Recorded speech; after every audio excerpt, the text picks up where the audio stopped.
Hey, what up, everybody? Tim Castleman here, and welcome to another edition of the Two Drink Tim podcast. Hello, how are you? How's it going? I'm actually recording this podcast a day early because I am about to hop on a jet plane here in about 2 hours and head out to San Diego, California, or as we refer to it in the movie Anchorman, a whale's vagina, California, and partake in the next exciting 3 days of learning and action with the Traffic and Conversion Summit. Now, I know a lot of listeners know that we do our world-famous notes. I say world-famous because literally we have thousands of people order these from all over the world who can't attend it. Or we also get a lot of people at the actual event who buy our notes because they are there, but they can't catch everything and they can't be in three places at the same time. So I'm flying my entire staff out there. I'm actually bringing a buddy along with me so that we can make sure that everything is covered. So before I begin today's podcast, if you want to grab our Traffic and Conversion notes, go to, and you got to spell this all out, right? Traffic and Conversion Summit Notes.com. Traffic and Conversion Summit Notes.com. All right.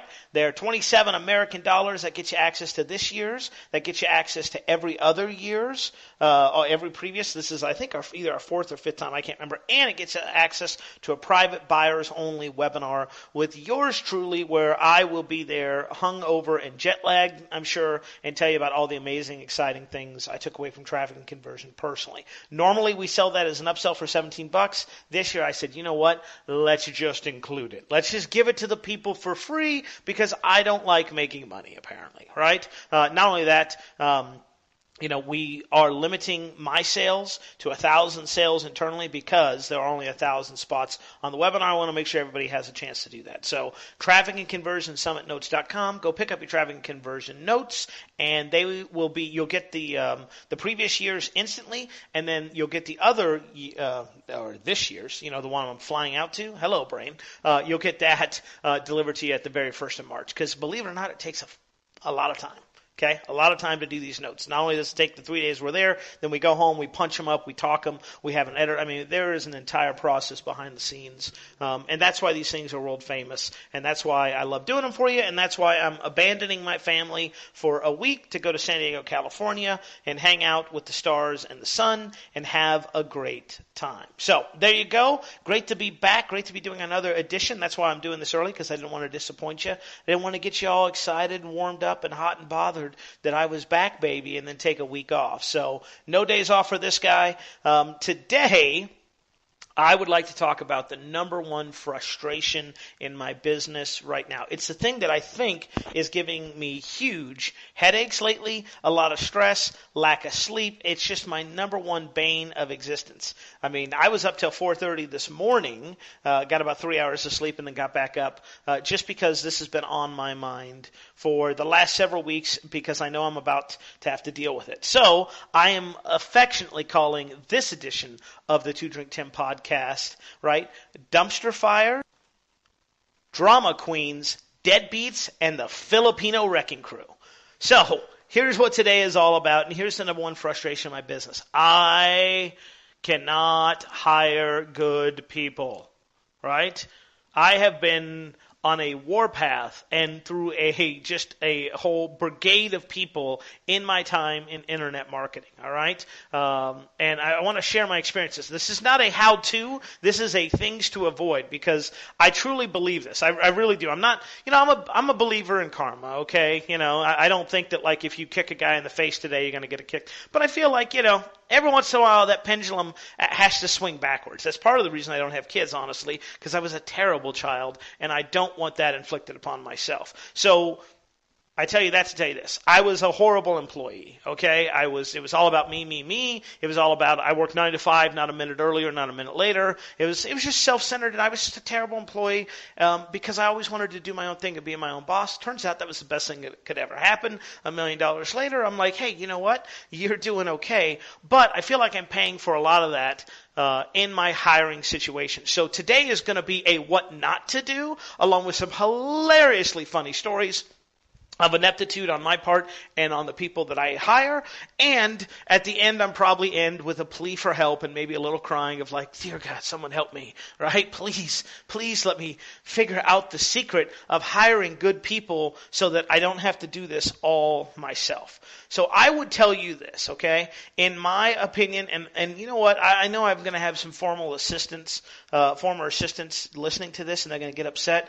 And they know my phone number and email address, and you can vent anytime you want, all right? Because I'm just going to tell the truth from my opinion, since I was the guy hiring, firing, and writing the checks. So in my opinion, I have only successfully hired one great VA.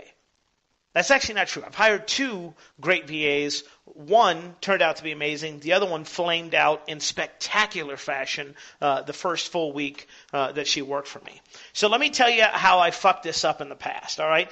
And because these are common mistakes, and these are mistakes you need to avoid because I've made them all for you, so don't be stupid like I was. Let's just learn from my mistakes, all right? First thing is this, okay? The first thing is this.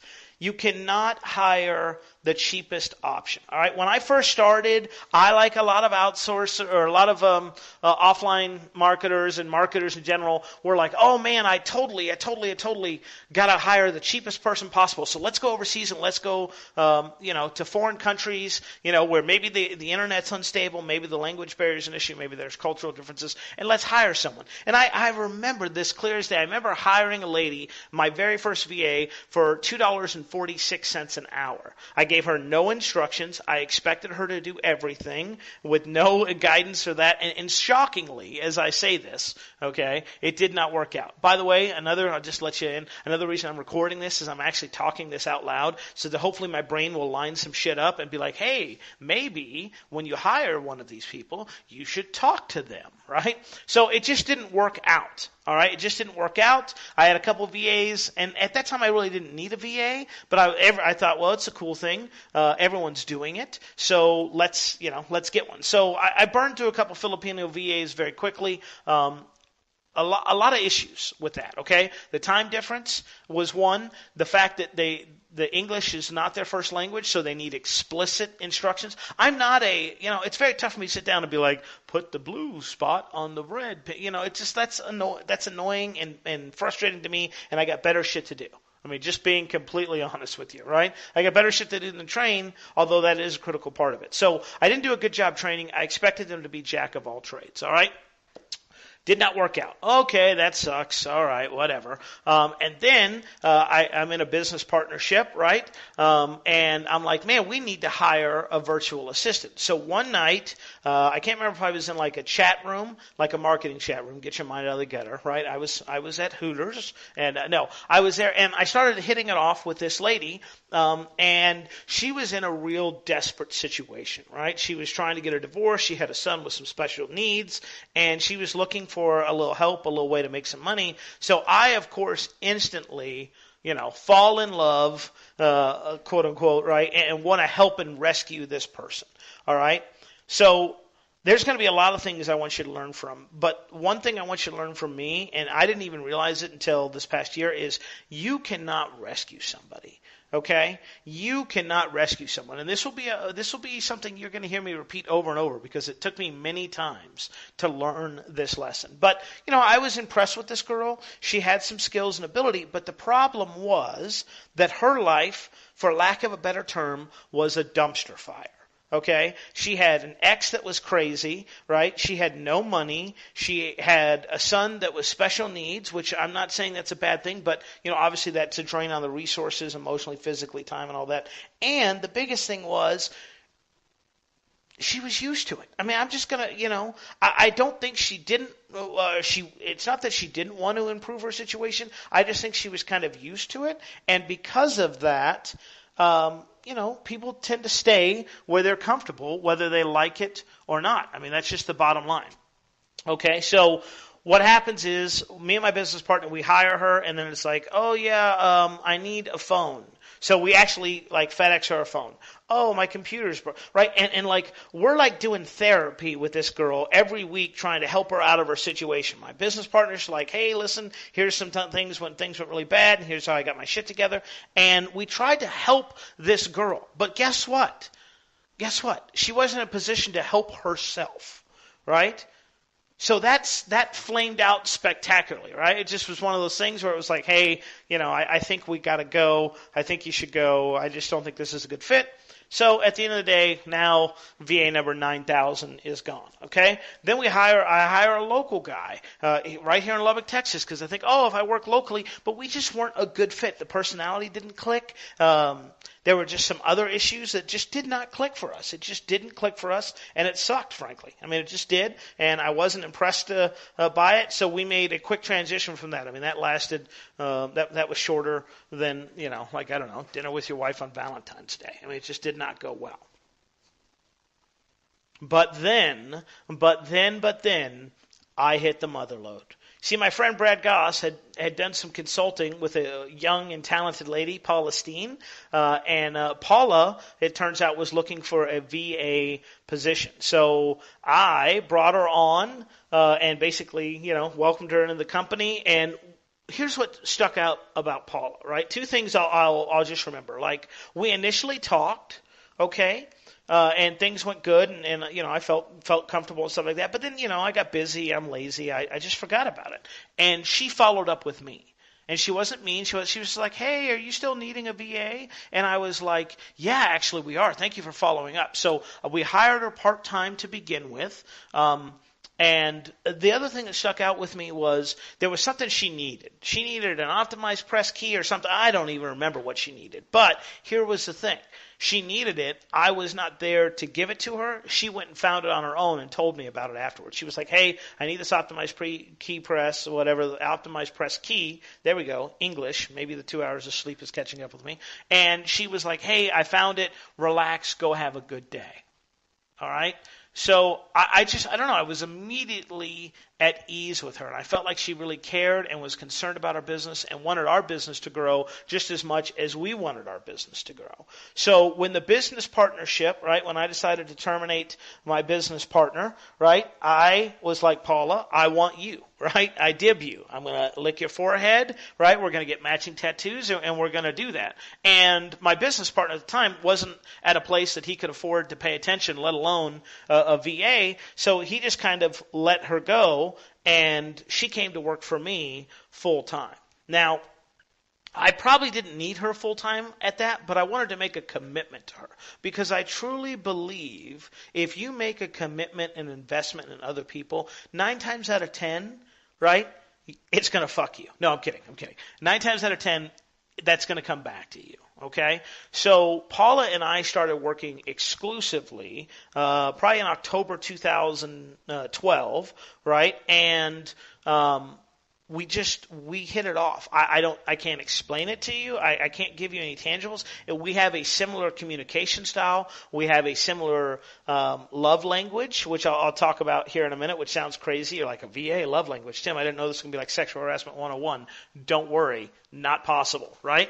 But we just hit it off. And I'll be honest, right? After I dissolved the partnership, there were some really, really dark days. I would say probably up until December of 2013, I pretty much hated life on a daily fucking basis. I didn't hate life, but things were not good for me personally, right? I was doing a lot of self-improvement and discovery and finding my center and drinking my yerba tea and communicating with nature and all of its, fuck that, right? I was working on some shit that needed to be worked on, right? I was trying to better myself, but that was knocking me down for days and weeks at a time.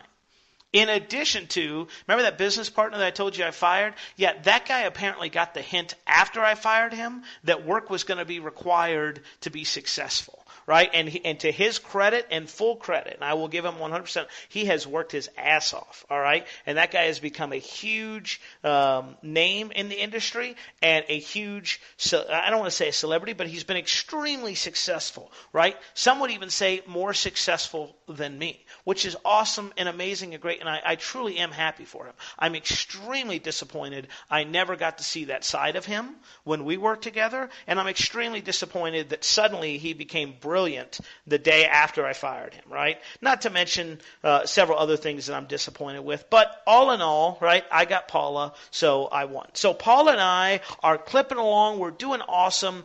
right? All this depression and just bad shit happens, and my life is in turmoil. My wife is traveling all the time for work, which I come to find out, like, hey, thing about being married is I like us to be in the same place. So all this crazy stuff's going on, and Paula is practically running the business, right? Because I'm just like, Paula, I need you to handle it. I need you to take care of it. I need to go sleep for 22 hours a day. And then when I'm up for those 2 hours, go talk about my feelings and then go right back to bed, right? So Paula runs everything for the business. Well, then in 2014, right? It was the beginning of 2014. What a year. Okay.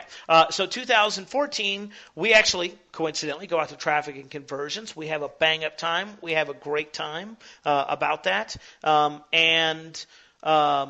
Actually, you know what? I want to stop because it's my podcast. I want to go back for a second and talk about a funny story about Paula. So Paula was working for me and two other internet marketers part-time, right? And Paula is a lot like me, that she has a limited bandwidth and capacity, like we all do, to juggle multiple projects. And can you imagine 3 ADD, ill-prepared mofos trying to get her to do shit last minute at the same time, like all of us were? And I could tell it was stressing her out. So I'm out at traffic and conversions, and I'm talking to people about it. I'm like, man, I don't want to lose this girl. Like, she's amazing. She's awesome. She helps my business tremendously. I'm blessed to have her in my business. I'm blessed to have her in my life.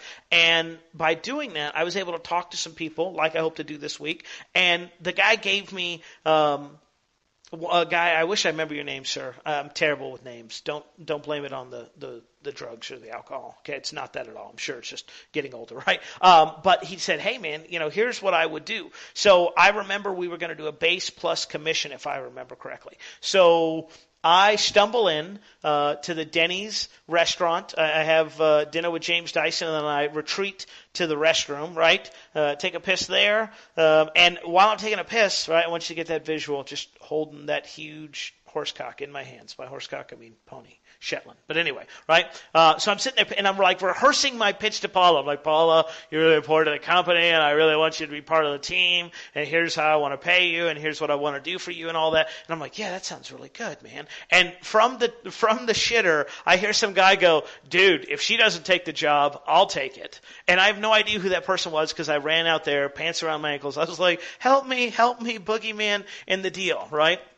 So I go back to Paula. I wake her up in the middle of the night, and Paula, here's the deal. I want to hire you. And she's like, Tim, it's like 2 o'clock in the morning. I'm like, I know. I just got to get this out now while I've got it fucking rehearsed and remembered. And the rest is history. So she practically helps me rebuild myself, okay? And I will publicly state that, without Paula Steen, there probably would not be a Castleman Consulting. And I would even go as far to say, at days and times in my life over the past 2 years, without Paula,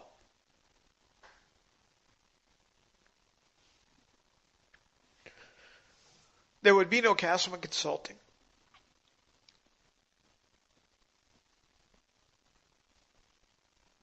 But there also,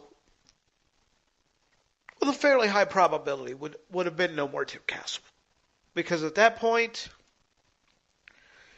49-51 either way.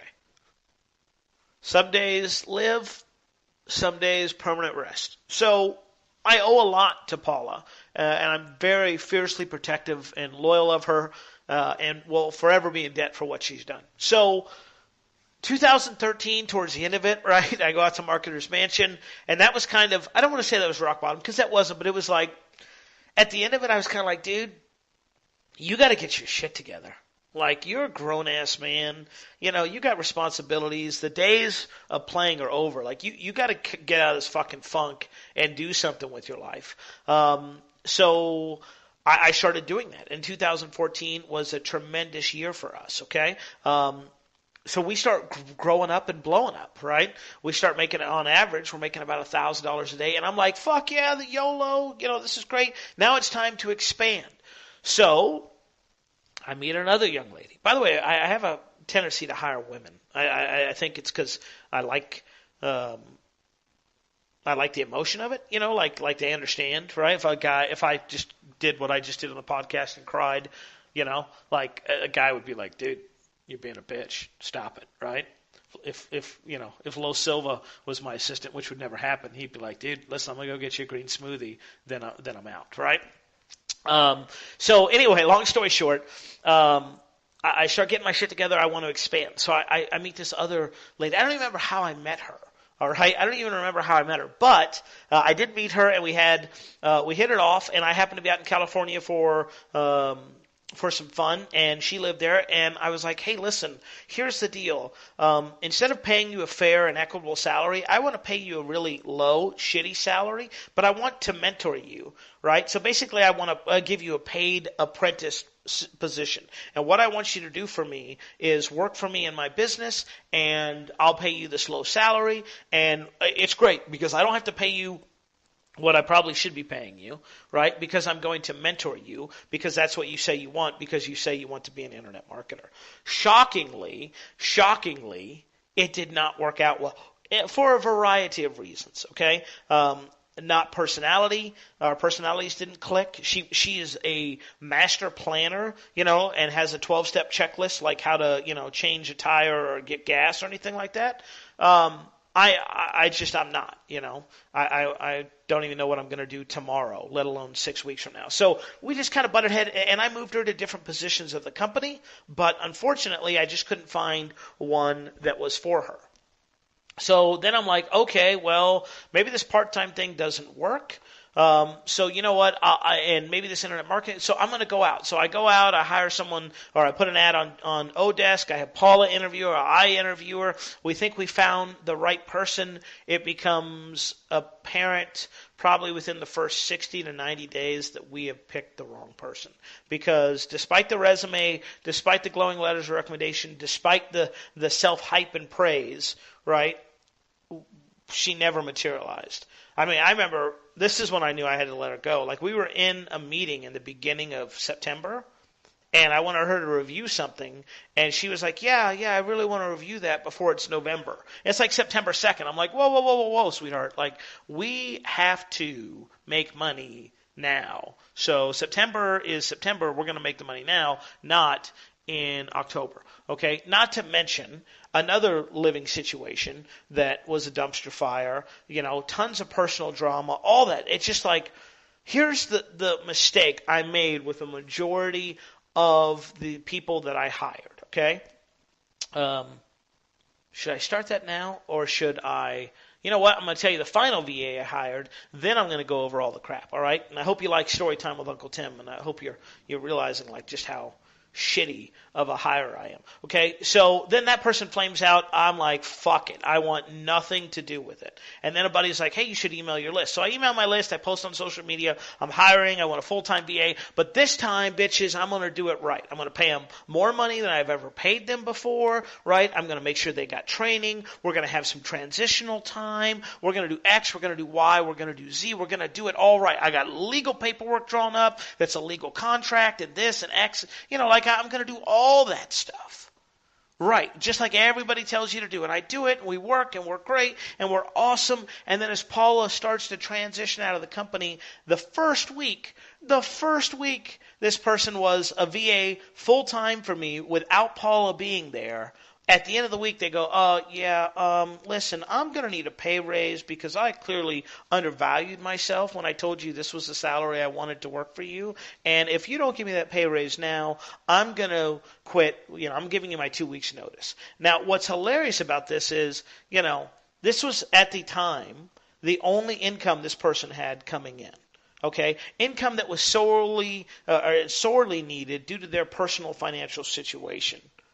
So it baffled my mind, but I can't have inmates running the asylum, and I certainly am not going to have my salary dictated to me by somebody, who's only worked for me full-time for a week. Now, don't get me wrong. She'd been paid for full-time since November, but this was her first full-time without Paula, whether it was just me and her, and she flamed out spectacularly. She got fired, let go, terminated, whatever the fancy HR term is for, she got reassigned to the unemployment line, right? So she's out of the company. She's gone. So now I'm back with part-time Paula and myself. Let's all take a breath. Wow, that's a lot to take in. man, I just like, even saying out loud, I'm just like, holy shit. I mean, the amount of time and money I've invested learning how not to do this. I mean, this podcast is $10,000 and a year in the making. Okay, I'm just telling you straight up. So let me tell you what my big mistakes were as I believe them to be, and how I hopefully plan on fixing it for the next time I'm silly enough to think, you know what I want is more staff, right? The first thing is no more dumpster fires, right? No more dumpster fires. I didn't understand as an employee why people asked about your personal life and stuff, and I know people out there be like, oh, excuse me, according to HR Regulation 4-1, you can't ask me these questions. Well, according to Tim Castleman and the fact that I signed the fucking check, I'm going to ask you whatever question I want, and if you have a problem with that, then you can feel free not to fucking work here, okay? I'm not going to get into your personal business. I'm not going to ask you what color your panties are. By the way, black. Brief cut, right? Honor of 50 Shades of Grey, right? So I'm not going to do that, but I need to know what your personal situation was, okay? The VA in the Philippines, I never even got to know them long enough, okay? Paula's situation, great, level, steady relationship, all right? Son, things to work for, needed money to live, like to be able to eat and pay bills. That's great. That's awesome. The lady I decided to mentor, one, never took advantage of that. I mean, that's crazy to me because I'm like, let's see, I've sold $1 million worth of products online. Maybe you might want to ask me a question or two. And I even offered it after I let her go, by the way. I was like, hey, look, that offer still stands, right? So long story short, she had an unstable relationship, had a boyfriend where she had to do a bunch of traveling, right, live with her mom. It just wasn't right. The VA I replaced her with, lived with her dad, or one of the dads. It just was a constant, like, bam, and the first VA I hired, with my old business partner, it was like, yeah, we're on the run and hiding from my ex-husband. It was just like, holy shit. It was like I was basically going to a Maury Povich casting. At points. I really do feel like this as I think about this. Okay? I was going to like a Maury Povich casting and be like, which is your most broken soul here? I shall rescue them. And you know what? That's 100% on me. And here's why I did it. Because for me to get validation, and again, this is the shit I've been working on, right? For me to get validation and feel worthy of shit, I have to fix broken people. I have to take broken people and put them back together so they can walk and talk, right? Really, if I think about it, okay, and I'm not trying to get egotistical here, but with my business partner, the former one, right, and even with Paula, I've kind of been a little bit of a jumping board. For my ex-business partner, tremendously so, right? I can just look at my JV list and everyone that he works with that didn't even have a clue he existed on this earth before he worked with me. Like, I can see that it was my introduction that kind of introduced him to these people, and then he did the work and got the results, and that's why they work with him. I'm not saying that I basically put my thumb up and greenlit him the whole way. I'm just saying without those introductions for me, probably wouldn't have happened. Right? With Paula, she did a lot of stuff on her own, but I'd like to think that I helped a little bit. With these other people, I was just like, you're a broken, huddled mess, and I love you, and I'm going to fix you, and fixing you is going to make me feel so good. Well, guess what, folks? Broken people, by and large, okay, I understand this is a broadcast. I'm not talking about each specific situation, but by and large, broken people don't want to get fixed. They don't want to get fixed. They act like they do. But here's what I have found, okay, about myself, about human beings. We have this internal thermostat, all right? And the only way that I can really relate this is money, so that maybe it'll be clear and you'll understand. So when I first got started in internet marketing, my thermostat was set at 0. Then it was set at $100 a month, then $1,000, then $2,000. Then I remember thinking, man, if I could just make $10,000, if I just do $10,000 in sales a year or a month, that'll be awesome. Then I did that. Then I was like, man, if I could just do 20, then I did that. Then I was like, man, if I could just do 30, then I did that. Each time the thermostat adjusts to where now if I make $10,000 in a month, right, the alarm's going off. The fire alarm in my brain is going off going, hey, motherfucker, you got to make more money. Quit being a loser. Work. You got it, right? Because the thermostat has been permanently adjusted. Well, the opposite can also be true. If you're not used to doing shit and having money and a steady life and all that stuff, then that's what you're used to. And when you get that other things in your life, that's the uncomfortable thing that your brain goes, the fire alarm and goes, hey, what is the stability? Fuck that. Get away from that. I know it doesn't sound logical, but let me ask you this. How many lotto owners do you know go broke? Why do they go broke? Because they're not used to having all that money. Nobody taught them how to do proper money management. And they're used to being, broke, dumb, and desperate. So they spend all their money so, in fact, they can get back to where they feel happy. Right? They feel best. Oh, I'm miserable. I hate being broke. Yeah. Okay. Let me give you $10,000 and I guarantee you within a year, right, you're going to be broke again. It's long if you don't adjust your internal thermostat, right? With my last VA that I fired, I was like, hey, you're asking for a huge raise while we're having our worst month in 36 months. And she's like, well, that's on you because you didn't record a podcast at the beginning of the month. And I'm like, really? Okay. Interesting. Right? Here's what's even more interesting. So I fired her on a Sunday. The following Sunday, my PayPal balance went from $500,000, that'd be pretty awesome, right? $500, because that's what I like to keep because I scrape it every week, right? Up to almost $12,000. One change. It got rid of the anchor, right? One change, got rid of the anchor.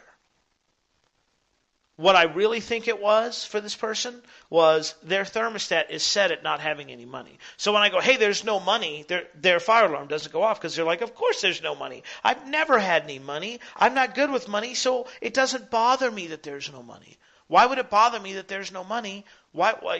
Seriously, why would it bother me that there's no money? I'm always used to having no money, or at least I'm currently used to it. All right? So that stuff is really, really important. So you can't hire broken people, which I know you're like, well, duh, Tim, trust me, right? I consider myself a pretty smart guy. But I also would tell you that I made some incredibly dumb mistakes. That was it. Okay? You can't hire broke people. You can't hire people that you want to help.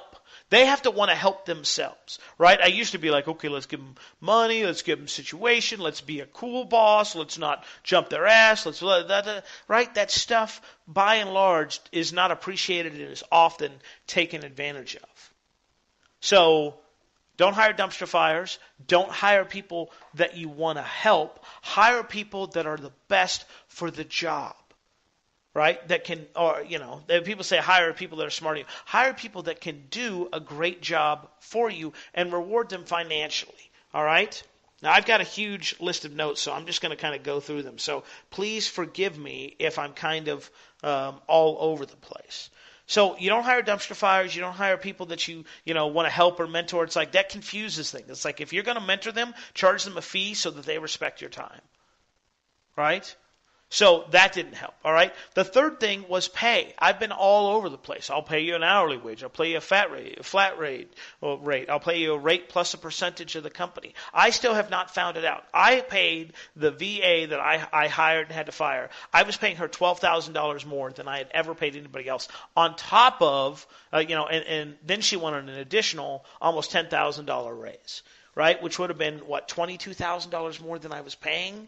That I'd paid anybody else. So pay the most you can afford to get the highest quality that you can. Because if you try to go cheap and you hire someone strictly on price, that's all they're going to care about too. So when you hire someone for $4 and I come along and go, hey, how about $4.50? They're gone. There's no loyalty. There's no loyalty towards you, and there's no loyalty towards the business. And I will also say this, okay? It's on the list later, but I want to talk about it now, all right? For you to be taken serious and for your business to be taken serious, you have to be serious. And if I'm blunt-ass honest with myself, that is where I fail a lot of the time.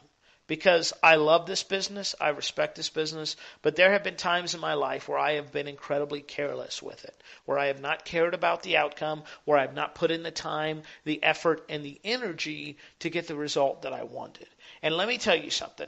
If you don't give a shit about your business, what you're basically telling your employees is they don't have to give a shit about your business as well. And the same thing goes with how they treat and talk to you. If you don't demand, and I'm not saying, I hate that word, demand. If you don't, if you don't command, I don't know. If they don't respect you and they can treat and talk to you however you want, right, then they're going to do that. right? The VA that I was talking about earlier that I fired because of the money issue, right? She wrote me and she was like, well, listen, I know you've never had anyone that's strong or opinionated working with you, but we're equals and this and that. I didn't have enough time because, I fired her. But had I had more time, I would have had a conversation where I would have been like, hey, listen, we're not equals because I'm the guy that's cutting the check. You're the person that's cashing it. Now, that doesn't mean that you treat them with disrespect or think any less of them. In fact, I try to treat the people that work for me better than I treat myself, right? But it means that, hey, there's a chain of command, and when push comes to shove, the guy writing the check gets to dictate what the person cashing the check does, as long as it's not illegal or immoral. So for me, all right, dumpster fires, people needing help, all right, not taking your business serious, not making sure that their situation is stable. The other thing is lack of training. I'll be honest with you. The reason Paula still works for me is because she didn't bug me to get trained. She was like, hey, she's like, I need to do this. I'm like, great. Go figure out how to do it and come back and report. And she's like, okay. And she would go off and she would do that. That, by the way, is why she is so successful in her part-time business, which I never explained to you, but that's the reason I'm going through this whole drama, because Paula Steen went off and became a success, right? Left the nest, started selling T-shirts, and now is like a T-shirt mogul. All you guys out there, I see this shit on my Facebook all the time. Oh, hey, I sold 100 T-shirts. Y'all can't hold a candle to Paula. I can't tell you legally the amount of T-shirts that she sold, but she smokes almost every person I know in this industry. And she did that while working for me full-time. Okay? Which leads me to now needing a new VA, because here's the deal, okay? And this is not, I want to be very clear, this is not, I'm not blaming Paula. I would do the exact same thing. But look, if I'm paying you, hypothetical, I'm paying you $500 a week and you're making $5,000 a week on T-shirts, right? Who do you think is going to get the more of attention, right? Who do you think is going to do that? The person paying $5,000, not the person paying $500, right? So when you have employees that are doing like 12 different things, they got their business, they got their cousin's business, they got this, they got that, they can't be devoted to you, which is why I say no part-time players, okay? No part-time players, because people that don't work for you part-time only give a shit about your business part-time.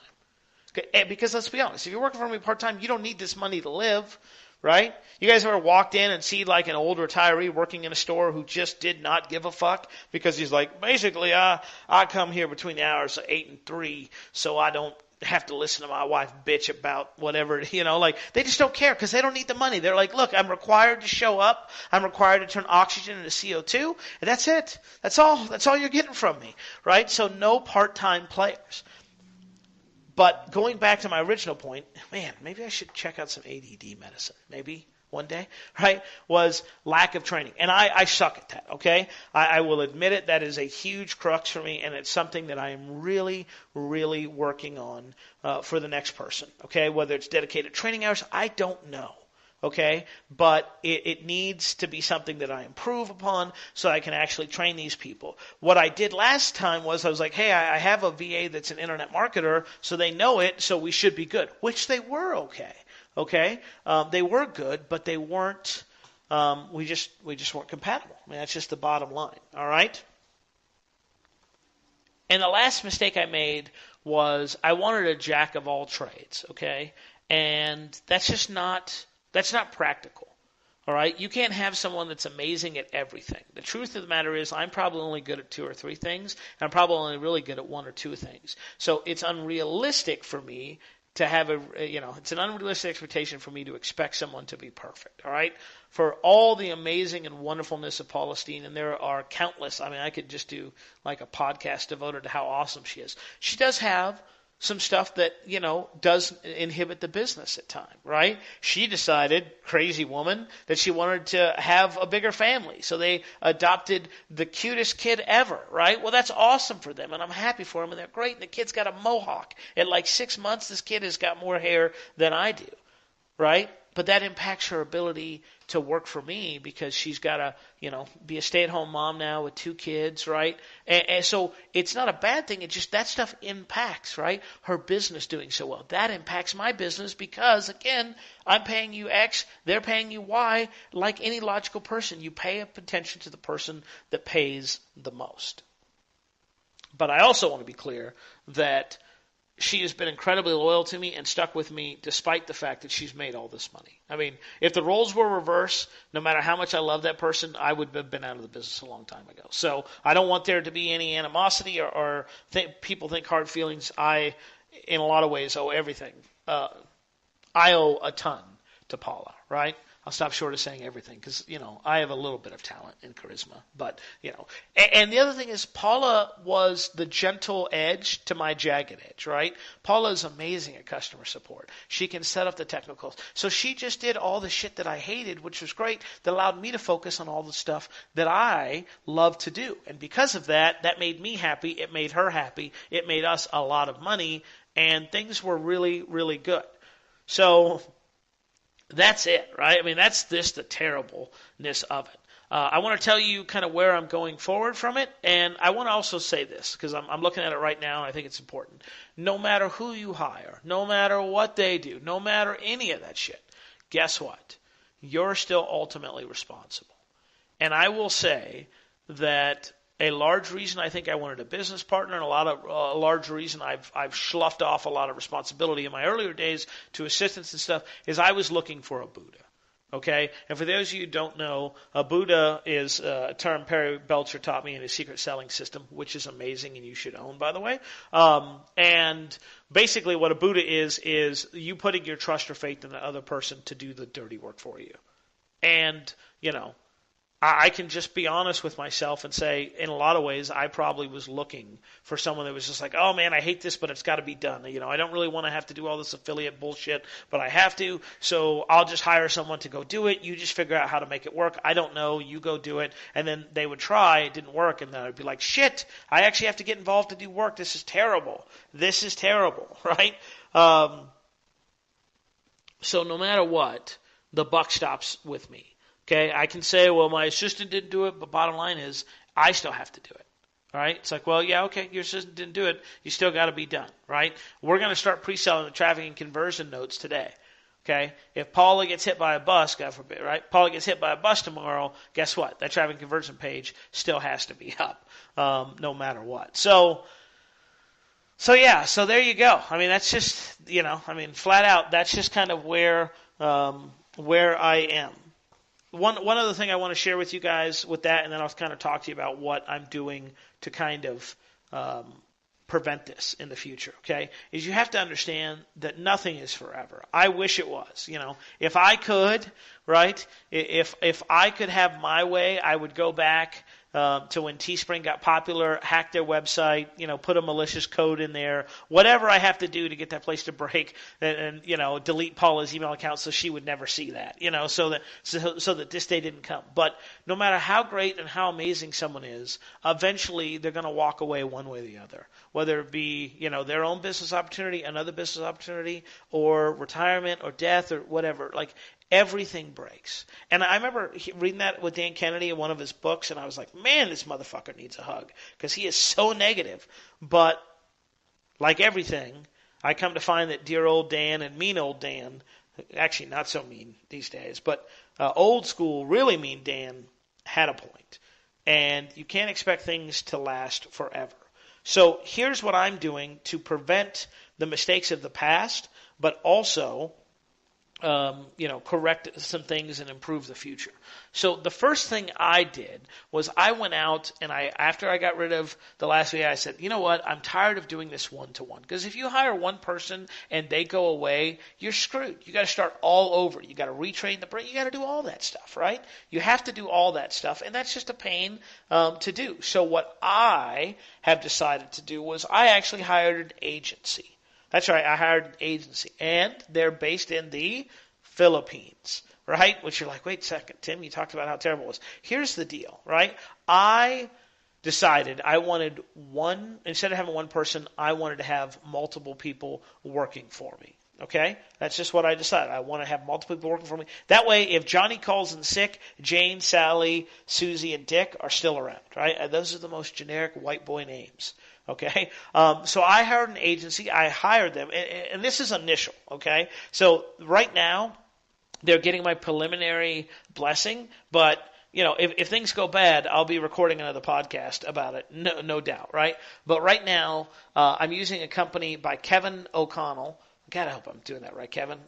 Called the Offline Assistants, okay? It's Offline Assistant. Let me just make sure this is the right one. .com, yes. And he's got a cool webinar and all that stuff, but you can reach out to him and talk to him. And basically what you do is you pay a flat fee, and they do unlimited tasks for a flat fee per month, okay?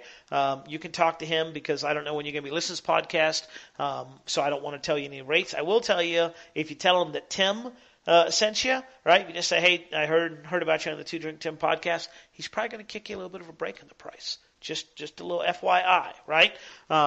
So I hired these people, and they're great right now because I have Paula kind of interfacing with them. I don't interface with them directly, and I hope to kind of not interface with them directly, except in rare circumstances. So these guys do the shit that I hate to do, but is necessary. The technical setup, setting up products, right? Setting up squeeze pay, all that stuff that I hate, I can outsource now for one low fee, and it doesn't matter.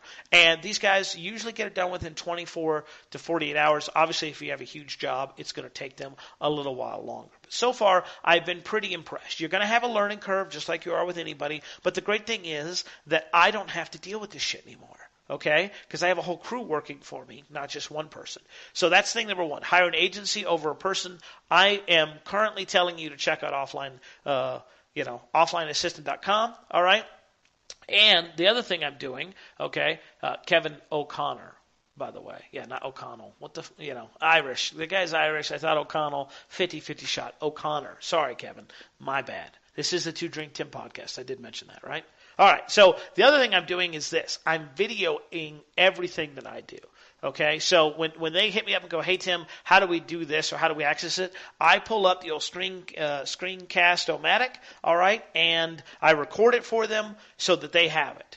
I also record it so that if for some reason I have to say adios, see you later, that guess what? I've got those videos and I can just give them to my next VA and say, hey, this is what you need to do for here. So do it once, but you get to leverage that training over and over. So I've got an agency. I'm doing that. The other thing is this. I'm also scaling back responsibilities. I think a lot of the reason why I haven't had great stuff with VA is, my business is very up and down in terms of, so this week we're incredibly busy. Next week we're not busy at all. This month we're slammed. Next month we're looking at the walls going, what was it like when we made money? Can anybody tell me that? Right? It's not that bad, but you get the idea.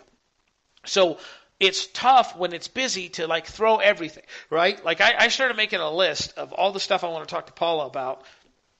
And I'm already to 2 pages, right? And this is just stuff we need done over the next two weeks. And it's like, if I gave that all to her, she would just implode and crumble, just like I would implode and crumble. So what you have to do is not hire a jack of all trades, but hire people for specific situations. And I will tell you this stupidly, okay? I have hired people or started the hiring process, and they go, well, what do you need me for? And I go, I don't know. That's a good question. Let me kind of figure that out and get back to you. Sounds stupid, but I've done it. You need to know this is what I want them for. And only have them do just a few tasks, okay? If you try to have them do, again, a jack of all trades, then their time and their money and their ability and their capacity and their bandwidth and whatever other, Y2K sayings you want to say just get destroyed. And I don't want to have that happen to you. So one of the reasons I hired the Filipino Wrecking Crew, as I affectionately refer to them, right? One of the reasons I hired them was they are going to set up, they're taking care of my customer support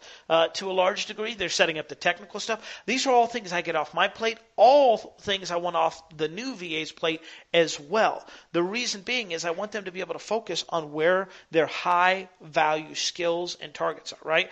If you need a download link, right, one of the Filipino Wrecking Crew people can get that to you. I don't need someone that is a Facebook ads expert answering customer support emails. So it's all about putting the right people in the right position. Well, how do I know if they're the right person? Well, let me tell you what I'm doing with that as well. The first thing I'm doing is I'm asking more questions, right?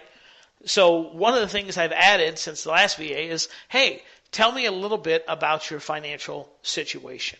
Okay, now I'm not asking them to get into specifics, but if they start talking about how they owe, more money to the government than, legally allowed, and, they're basically calling me from a Skype connection at the public library, and they're eating matchsticks to stay warm and full, and it's like, that's not someone you want in your business, because again, their problem instantly becomes your problem. You try to fix it. It just distracts, right? What you want is healthy, happy employees that can focus on the job at hand, which is to help make the business grow so that they can make more money. So not only that, but I'm also going to be incorporating some personality testing and some reading. So here's what I mean by that, right? There's like the Colby, there's Strength Finders. I'm going to have them take those tests. Of course, I'm going to pay for them. When I'm not going to do it for everybody, but when I get down to the final 2 or 3, I'll have them take those tests. And that will let me know, because I know my strengths and I know my weaknesses. I don't need another me, right? I need someone that can do what they need to do, right? And it can be a strength where I am a weakness. That's what I really need. So I'm going to have a specific job for them. They're going to do this. And I also am going to want them to read the 5 love languages, which sounds crazy. I know, it's a book that's recommended for married couples, but I truly believe it applies to coworkers as well, because if you know how that person feels appreciated, then you can appreciate them. For instance, Paula is a words of affirmation person. So when I say in gruff, angry tone something to her, that has a 10 times impact as if I said it in a nice, loving tone, which sometimes I forget, especially in moments of being disappointed or upset with something, okay? But because I know that, I also know that I can treat her and make her feel special and show how much I appreciate her by the words that I say to her. Right? And believe it or not, I'm just going to be honest, that I think that's the reason why Paula stayed with me for so long, because she's enjoyed her time working with me, as I have enjoyed my time with her, but she feels appreciated. I try to validate her as much as possible, and I try to show her how much I appreciate her as much as possible as well, verbally, as well as other ways. I've sent her gifts, Christmas bonus, all the stuff you should do just as a good human being to show the people that help you that you appreciate their help. So we got training, we got a specific job plan, and the training part, by the way, I think I'm just going to have to put that on the calendar. Just be like, all right, every Monday we got to talk about this stuff, right? Know specifically what they want to do. Make sure that you investigate their background a little bit. I'm not going to go as far as doing a credit check, but if I needed to, I would, because I'd much rather know up front that these people are going to be dumpster fires than 3 months down the road after I've spent, $6,000-$8,000 on the minimum. Not to mention my time and resources getting them trained up. So that's a big thing that I'm going to be doing. The other thing I'm doing is this, we're not going to get married on the first date anymore. It used to be like, hey, how you doing? I'm Tim. Hey, I'm James. Hey, James, you want to come work for me? Hell yeah, I do. Great. Look, can you start tomorrow? Fantastic. No. Not going to do that shit anymore. What I'm going to do now is, hey, I got this one-off project. Are you interested in doing it? Yeah, let's just see how we work together. Do you hate my guts at the end of it? Do I hate your guts? Did you do a good job? Did you take feedback? Did I give a proper training and instruction? What is it? What can I do for you? How can I help you? Things like that, right? So project, then temporary. So I have legal paperwork, and I recommend you get a lawyer involved to do this. But I have legal paperwork that we draw up that has a contract that basically says your first 90 days, you can be fired for any reason. Your second 90 days, same thing. Your third 90 days, same thing, right? We do an extended period of probation because I want to make sure this person is right. And what we do is stagger wages. So let's just say, for easy math, I'm going to bring you in at $36,000. Let's just say that is, right? What I'm going to start you off is at 30. Okay, that way if you turn out to be a big POS, right? Or we just don't fit or whatever happens, I didn't spend that extra money on you. Then I'm going to bump you up to, like, say 33 and then 36, okay? Again, I want to make sure someone's there that's committed. Now, one thing I didn't do, I did do it in the past. Let me tell you, I screwed this up in the past and how I plan to fix it in the future. For a short time, Paula and I were doing this thing where she would get 10%. I think it was, I don't even remember if it's that much. That sounds really high. She would get a percentage of total sales, right, over and above a certain amount. And that was awesome, except for then it became, well, we got a mail to make the number, not because we got a mail, because it's the best thing to do for the prospect. And it became tough. Then, we would think we made $1 million this month. Then we would talk to, then we would talk to the accountant, and he would be like, hey, bad news, you made like 7 cents this month, just like all that stuff. So it just created a sense of conflict that I didn't like, and I didn't like having the stress of having to deal with that. So what we in turn switched it to was, hey, we'll do a bonus. And what I did, again, you don't have to do this, but we would just pick a day a month that I would mail, and she would mail an affiliate offer, and whatever that affiliate offer brought in, she would get. If it was $500, she got it. If it was $10,000, right, which it never was, unfortunately, but if it was, guess what? She got that as well.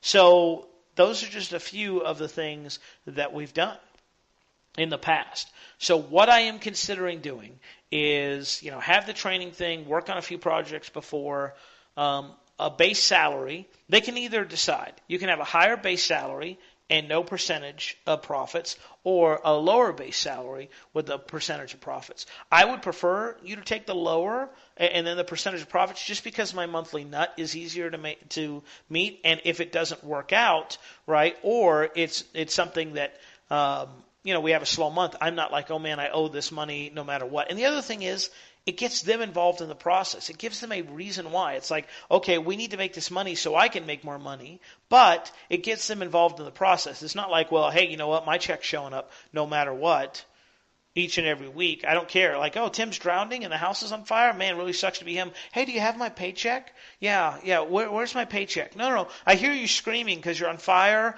but where's my money? I just don't want that. Okay, I flat out don't want that. And again, going back with the old adage of hire slow and fire fast, again, that was something else I was like, bullshit. But if I'm honest, there were warning signs at the very beginning or near the very beginning, and I was like, no, it's fine, it'll improve. I'm sure if I don't address it or talk about it, I'm sure it'll just fix itself on its own, which shockingly, it never fucking does. But I still, right? I still run into that. So this podcast has been incredibly long. I want to finish with some more tips and kind of tell you what I'm looking for. And then I am honestly going to open this up for suggestions, because clearly I am not well versed at hiring people. And if you got some tips or suggestions, I'm all ears. But here's what I'm looking for. I want a virtual assistant,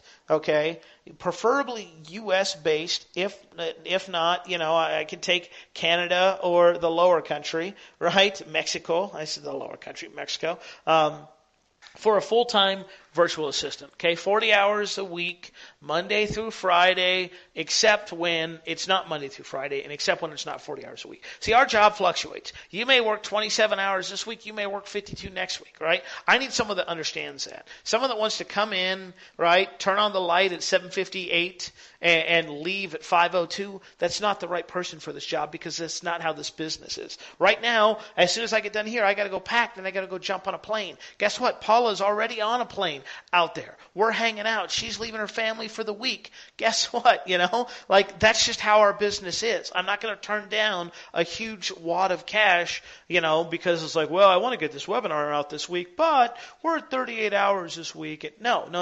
So above all, I want a full-time person that needs my income to survive, right? Needs my money to survive. No part-time players here. All right? I need someone that's going to be proactive and ask me questions. Okay? If I give you a pot right? Or a pan or whatever, and a cup of soup and a can opener, and I stand you in front of a stove, I don't want to have to go, okay, what you do here, Johnny, is you just screw this top off there, you put it in there, you heat it up. I don't want to do that. I want you to be able to connect the dots. Let me tell you something. If you're proactive, you will be successful in life. I had bosses tell me this, and I was like, bullshit, but you know what? Turns out they were smart. I was stupid. They were right. I was wrong. If you're proactive and help me make money, I'm going to make you more money. I'm going to give you more money. If you make yourself invaluable, which is what Paula did, right? Do you think after 6 months of her handling shit for me, do you think I could just be like, see you, Paula? No. I was like, damn, Paula, if I hadn't been burnt so bad by the last business partner, I'd make you my business partner now. But I'm already, I learned my lesson from doing all the work and only getting half the pay and none of the credit, right? Like, I'm not going to do that again. So make yourself invaluable to that person. Be proactive. The other thing is be aggressive. Be aggressive, right? I saw that on a movie somewhere. But today, if I give you a task today, I want it done yesterday, and I'm upset when it's not done by tomorrow because we need to be aggressive. We make money by helping others. The way we help others is by putting offers out there, content, podcasts, all this stuff. So I need people that can be aggressive to get one thing done because I've got 100 other things on the list that we got to get done so we can get them done completely. All right. The other thing that I'm doing, so full time, I want someone that's aggressive. I want someone that understands the market. Look, I don't want to take Joe Blow. I have yet to find someone that doesn't, who's like, I don't even know what the internet is, and seeing them turn into this amazing and awesome virtual assistant, project manager, whatever you want to call it. So I'm going to be looking for someone that has a little bit of experience so that I can teach them, so I'm not having to be like, this is a squeeze page, because I just don't have the patience for that. Okay? I'm that guy that honks at the green light when the light turns green about 3 nanoseconds after it does. I'm like, come on, buddy, let's go, let's go, let's go. This is good therapy, by the way. I hope you guys are appreciating the free therapy there, okay? I'm going to try and go U.S.-based or North America-based just because I want people to understand the language and understand the culture, okay? Understand that, I love the Filipino Wrecking Crew. They're awesome. They understand it. They're professional. Okay? But I just want someone that, the other reason, I'll just be honest with you, the other reason I want someone that's close to me, if shit hits the fan, right? If the end of days are upon us, I want to be able to hop something and be at their front door within a few hours, right? If I log into PayPal and all my money's gone and I see it's deposited in their account, right? I want to be within a 12-hour ass-kicking radius, right? We're like, all right, we're going to send the drones down, then I'm going to fly down, then we're going to go from there. So what I'm going to do is hire these people temporarily, try some projects with them, try them temp, and then bring somebody on full time. When I do, it'll be at a good salary, okay, at least what they're making now, if not a little bit more, again, to take care of them, all right, to give them the training that they need, to give them the time, to have them focus on where they do things the best, and more importantly, where they can help my business the most. Right? Where they can help my business the most, where they can enjoy it, and where we can all maximize our leverage, our time, our talents, and our abilities. And that is what I'm going to do eventually. Okay? Because let me tell you, if you've never hired someone and had it blown up in your face, right? To me, it's a lot like dieting, right? The first time you diet and you lose weight, you're like, fuck yeah. Then you gain the weight back and you're like, that sucks. Okay. But I'll do it again. Well, after about the 5th or 6th time of you dieting and gaining it back, every time it gets harder and harder to do the diet again because you already know the outcome, but what you're worried about is a secondary outcome. It's like, hey, listen, I know I'm going to lose the weight doing the Atkins diet, but I also know that the second I have a carb, right, you're going to see me in the corner blowing dudes for Big Macs, and I'm going to gain all the weight back and lose all my self-respect, right? So that's why it's so tough to do this, because I'm just like, man, I gotta go on this diet again. I gotta climb this hill again. I gotta go find somebody, train them. By having a clear job description, by having paperwork, by having a training plan in place, by recording as much of it as possible so that if they do flake out, or more realistically, when they do peace out, whether it's to go to another job, start their own company, whatever, that you have that training there so you don't have to start from zero, it will help you tremendously. But get down what you expect from that person, test them, right? what I'm doing right now with people is I'm throwing little jobs at them. And if they do a good job, then they move on to the next round. If they don't, they don't. Because if you can't do a one-off project successfully, I highly doubt that you're going to be able to do a huge project. Okay? And in addition to that, like I said, I'm going to limit their responsibilities to just a few key elements so that we can ensure that we get maximum profitability from all involved. So this podcast has gone crazy long. I am now ridiculously late for the packing adventures. I will be, hopefully, recording some interviews out of Traffic Conversions. We'll be dripping them out. Again, if you want our notes, we are limiting them 1,000 units sold just from us, okay? And you can go get those at trafficandconversionsummitnotes.com, trafficandconversionsummitnotes.com. And thanks so much for listening to this podcast. By the way, I appreciate all the positive feedback. Tag me in social media when you listen to this thing, right? Do whatever, email me at contacttimcassim@gmail.com. Just let me know you're listening to it and getting a little bit of value, and that makes me do these things more and more. So just give me the thumbs up. Let me know that your ears are attuned, and until next week, it's been my pleasure talking about my dumpster fires, my desperate times in the Filipino Wrecking Crew. Thanks so much for your time and attention. I'll see you next week.